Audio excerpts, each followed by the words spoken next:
Video को शुरू करने से पहले आप सभी कृपया चैनल को सब्सक्राइब जरूर कर लीजिए। गांव के पास एक घना जंगल था जिसे सभी रहस्यमयी वन कहते थे। ये जंगल बहुत सुंदर था। ऊंचे ऊंचे हरे भरे पेड़, मीठे पानी की झीलें, रंग बिरंगे फूल और चहचहाते पक्षी इस जंगल को जादुई बना देते थे। लेकिन गांव के लोग इस जंगल के अंदर जाने से डरते थे क्योंकि उन्होंने कई अजीब कहानियां सुनी थी। कहते थे कि जंगल में रहस्यमयी जीव रहते हैं जो इंसानों से दूर रहते हैं। गांव में 4 पक्के दोस्त रहते थे, रवि, सुमित, नेहा और काजल। चारों को रोमांच और नई जगहों की खोज करने का बहुत शौक था।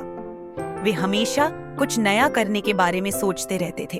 एक दिन जब वे गांव के पुराने पीपल के पेड़ के नीचे बैठे थे, रवि ने कहा, हम रोज रोज यही खेलते हैं, क्यों ना कुछ नया करें। सुमित ने तुरंत जवाब दिया, हाँ चलो जंगल में घूमने चलते हैं, मैंने सुना है वहां बहुत सुंदर झरना भी है। नेहा थोड़ी घबराई, पर दादी कहती हैं कि जंगल में रहस्यमयी प्राणी रहते हैं। काजल हंसते हुए बोली, तो चलो देखते हैं कि वे रहस्यमयी प्राणी सच में होते हैं या सिर्फ कहानियों में।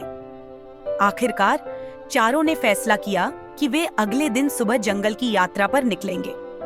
सुबह सुबह चारों बच्चे अपने अपने छोटे बैग में खाने पीने का सामान, पानी की बोतलें और कुछ पट्टियां लेकर जंगल की ओर निकल पड़े। जैसे ही उन्होंने जंगल में कदम रखा, वहां की ठंडी हवा ने उनका स्वागत किया। पेड़ों से गिरते पत्तों की सरसराहट, पक्षियों की मीठी आवाज और सूरज की सुनहरी किरणें चारों ओर फैली हुई थी। वे धीरे धीरे अंदर बढ़ने लगे। थोड़ी दूर चलने के बाद उन्हें जंगल के बीचों बीच एक सुंदर झरना दिखाई दिया। पानी की बूंदें सूरज की रोशनी में चमक रही थी और चारों यह नजारा देखकर मंत्रमुग्ध हो गए। वाह कितना सुंदर है, नेहा ने खुश होकर कहा।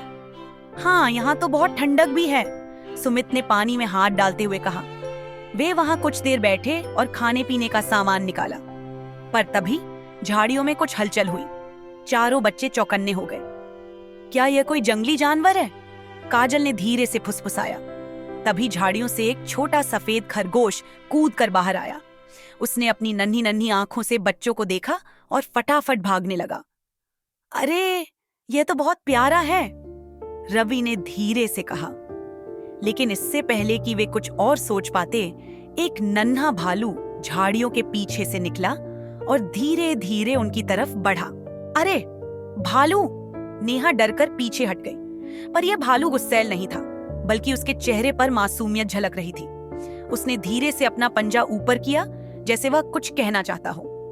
तभी एक हरा नीला तोता पास के पेड़ से उड़कर उनके पास आया और बोला, नमस्ते बच्चों, तुम कौन हो? चारों बच्चे चौंक गए।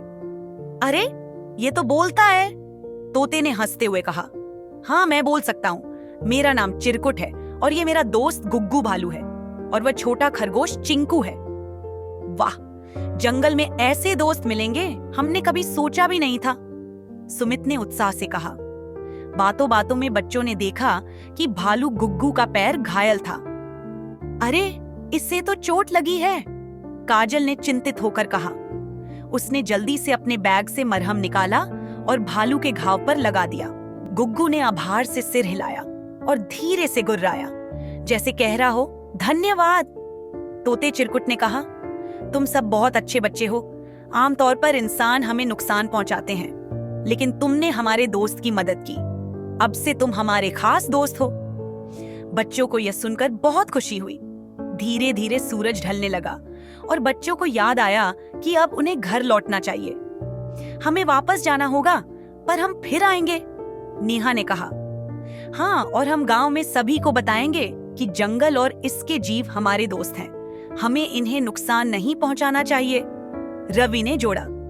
तोते चिरकुट ने खुशी से पंख फैलाए और कहा, बहुत बढ़िया, अगली बार जब आओगे तो मैं तुम्हें जंगल के और भी रहस्यों के बारे में बताऊंगा। गुग्गू भालू और चिंकू खरगोश ने खुशी खुशी उन्हें विदा किया। चारों बच्चे खुशी खुशी गांव लौट आए।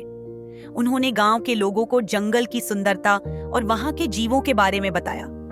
लोगों ने यह सुनकर फैसला किया कि वे जंगल को साफ सुथरा और सुरक्षित रखेंगे और जानवरों को नुकसान नहीं पहुंचाएंगे। इस तरह चारों बच्चों ने नए दोस्त बनाए, जंगल की सुंदरता को पहचाना और उसकी रक्षा करने की सीख भी ली। वीडियो को पूरा देखने के लिए शुक्रिया। आप सभी कृपया चैनल को सब्सक्राइब जरूर कर लीजिए। धन्यवाद। वीडियो को शुरू करने से पहले आप सभी चैनल को सब्सक्राइब जरूर कर लीजिए। रोशनी और आदित्य, दो होनहार युवा वैज्ञानिक, हमेशा से ब्रह्मांड के रहस्यों को सुलझाने का सपना देखते थे। जब उन्हें एक अंतरिक्ष मिशन पर भेजे जाने का अवसर मिला तो उनकी खुशी का ठिकाना नहीं रहा। यह मिशन सिर्फ चंद्रमा या मंगल तक सीमित नहीं था, बल्कि उन्हें और भी दूर एक अज्ञात ग्रह की ओर भेजा जा रहा था। कल्पना नामक यह स्पेसशिप मानव इतिहास का सबसे उन्नत यान था, जो पहली बार सौर मंडल से बाहर जाने वाला था। मिशन का उद्देश्य एक रहस्यमयी ग्रह G24 पर जीवन की संभावनाओं का अध्ययन करना था, जिसका संकेत कुछ साल पहले एक दूरबीन से मिला था। लॉन्च के दिन पूरी दुनिया की निगाहें रोशनी और आदित्य पर टिकी थी। जैसे ही गिनती खत्म हुई, स्पेसशिप जोरदार धमाके के साथ अंतरिक्ष की ओर निकल पड़ा। भारी गुरुत्वाकर्षण बल के कारण कुछ पल के लिए उनकी सांसें थम सी गईं, लेकिन फिर वे भारहीनता की स्थिति में आ गए। क्या तुम यकीन कर सकती हो रोशनी, हम अब पृथ्वी के बाहर हैं? आदित्य ने खिड़की से झांकते हुए कहा। रोशनी मुस्कुराई, लेकिन उसकी आंखों में एक अजीब सा डर था। हाँ, लेकिन इस मिशन में कुछ अजीब लग रहा है। हमें इसकी पूरी सच्चाई नहीं बताई गई है। आदित्य ने उसकी बात को हंसी में टाल दिया, लेकिन रोशनी का मन बेचैन था। कुछ घंटों बाद जब वे पृथ्वी से लाखों किलोमीटर दूर पहुंच चुके थे, तभी अचानक उनके जहाज के मॉनिटर पर एक अज्ञात संकेत मिलने लगा। यह संकेत किसी अनजान स्रोत से आ रहा था और इसका पैटर्न किसी भाषा जैसा दिख रहा था। यह कोई संयोग नहीं हो सकता, आदित्य ने कहा। रोशनी ने कंप्यूटर पर डिकोडिंग शुरू की, लेकिन तभी जहाज में एक अजीब सी गड़गड़ाहट हुई। यह क्या था? रोशनी ने घबराते हुए कहा। सभी सिस्टम अचानक बंद हो गए। स्पेसशिप अंधेरे में डूब गया।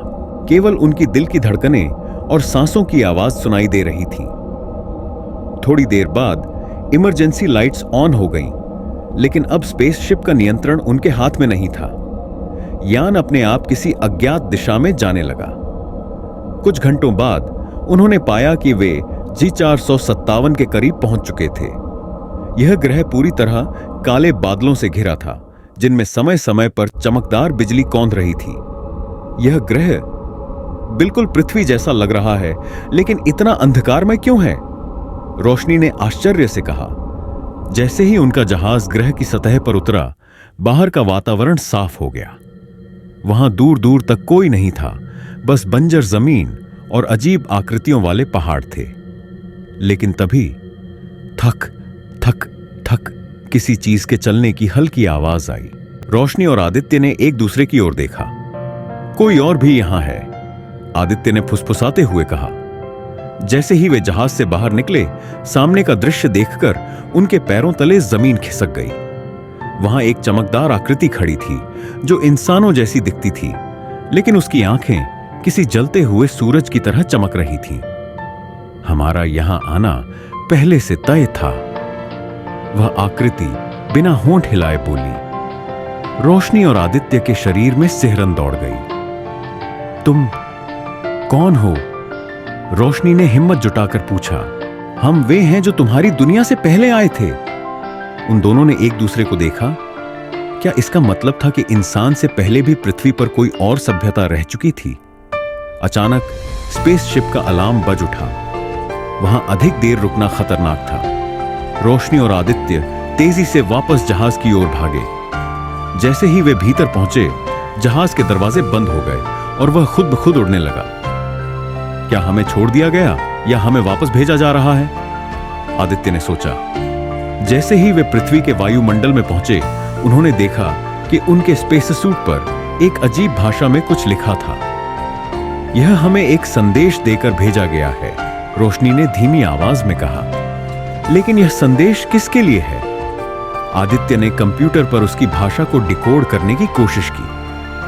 कुछ सेकंड बाद स्क्रीन पर जो आया, उसे देखकर दोनों की आंखें फटी रह गईं, क्योंकि उसमें लिखा था कि वहां पृथ्वी से पहले की सभ्यता रहती थी और वो वहां से वापस चले जाए तो ही अच्छा है। ये देखकर दोनों घबराए और तब तक उनका जहाज लैंड हो गया और सभी वैज्ञानिकों ने उनका स्वागत किया। वीडियो को पूरा देखने के लिए शुक्रिया। आप सभी चैनल को सब्सक्राइब जरूर कर लीजिए।